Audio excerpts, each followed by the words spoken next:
I was deep in the woods when I heard it, a bone-chilling, guttural growl that didn't belong to any animal I knew. The darkness closed in around me, and that's when I saw them, glowing, unblinking eyes watching me from the shadows.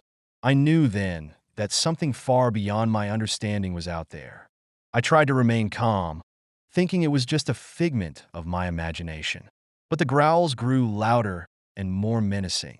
My flashlight barely pierced the thick, oppressive darkness, and the trees seemed to close in around me, their branches like skeletal fingers reaching out to grab me. My instinct screamed at me to run, so I sprinted through the forest, my breath ragged and my heart pounding.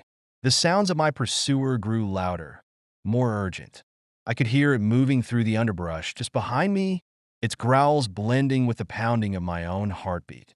In my panic, I stumbled over a hidden root and fell hard to the ground. My flashlight flew from my hand, its beam flickering out as I lay there, gasping for air. It was then that I felt it cold, bony fingers wrapping around my ankle, pulling me back toward the shadows. I tried to kick and pull free, but it was like trying to fight against a vice. I twisted around to see what was dragging me, but all I could make out were those terrifying eyes, now inches from my face.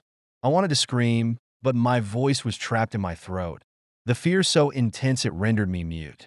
The darkness seemed to swallow everything, and I felt an icy dread seep into my bones.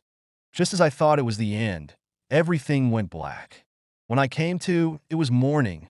I found myself alone in a clearing, my gear scattered and torn. Deep claw-like marks scarred the earth where I had been dragged. I had been abandoned, but why? What had let me go? As I lay there, staring up at the brightening sky, I realized that whatever had hunted me wasn't just a myth. It was real, and it had let me live for a reason I couldn't understand. I never believed in those old stories, but now I wish I had.